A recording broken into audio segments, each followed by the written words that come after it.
Pleasure to meet you. How does it feel to be honoured with this award tonight here at the BIFAs?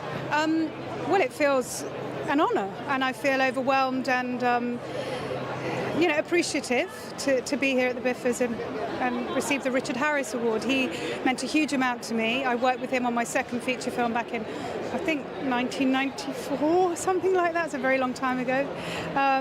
So yeah, it's enormous. And can you tell us a bit about your roles in two really important big films for this year, The Whale and She Said? What's it been like, particularly working with Brendan Fraser and seeing the response to that film?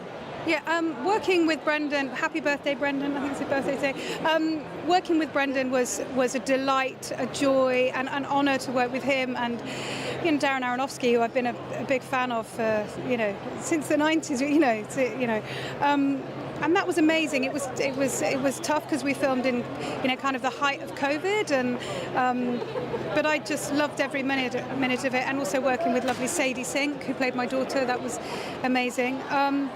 Yeah, and likewise with She Said, playing Zelda Perkins was, again, an honour to be asked to play that role.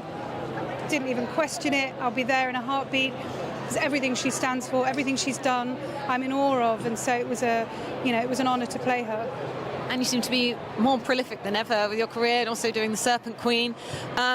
How do you choose your roles, and what excites you most about all the different projects that you're on?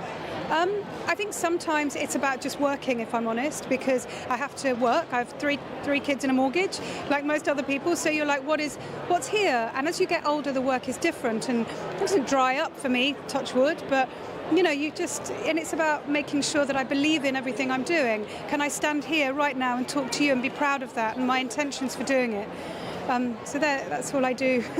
And how have you perhaps seen the industry change since you first entered into it? And particularly, I guess, opportunities for actresses and I guess for women getting behind the camera, telling different stories with things like She Said. Feels like we're at an exciting moment right now. I think things are slowly changing.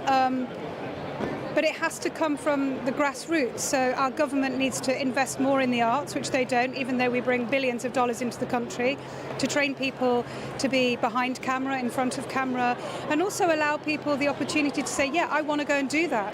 Kids at school that they can't even do drama as a GCSE because their school doesn't supply it. Or just, they go, oh, I'll go and do media studies, but then there's not enough funding and enough support just to understand what you do, what I do, what you do behind the camera. I'm sorry, that's where it has to come from. It has to come from the top, the government, to support the arts, to fund the arts, and then you'll see a real change. And 20th anniversary of Minority Report, that makes me feel like, oh, where did that time go? What does that mean to you, and how do you reflect on that? Felt like quite a groundbreaking film to be in, and particularly the role that you played, working with Tom Cruise. Does that bring back a lot of memories? 20 years, you blink and your life's gone like that. That was an amazing experience, working with Tom Cruise and Steven Spielberg, and they were very kind to me, and I loved every moment. And you know what? It still holds up to this day. Like when you watch it now, I don't watch stuff I do, and then I was kind of talking to someone. I was like, oh, and there's this film, and I watched it. I was like, it's actually really good. Fantastic. That's very lovely to speak to you, and congratulations on the award. Merry Christmas.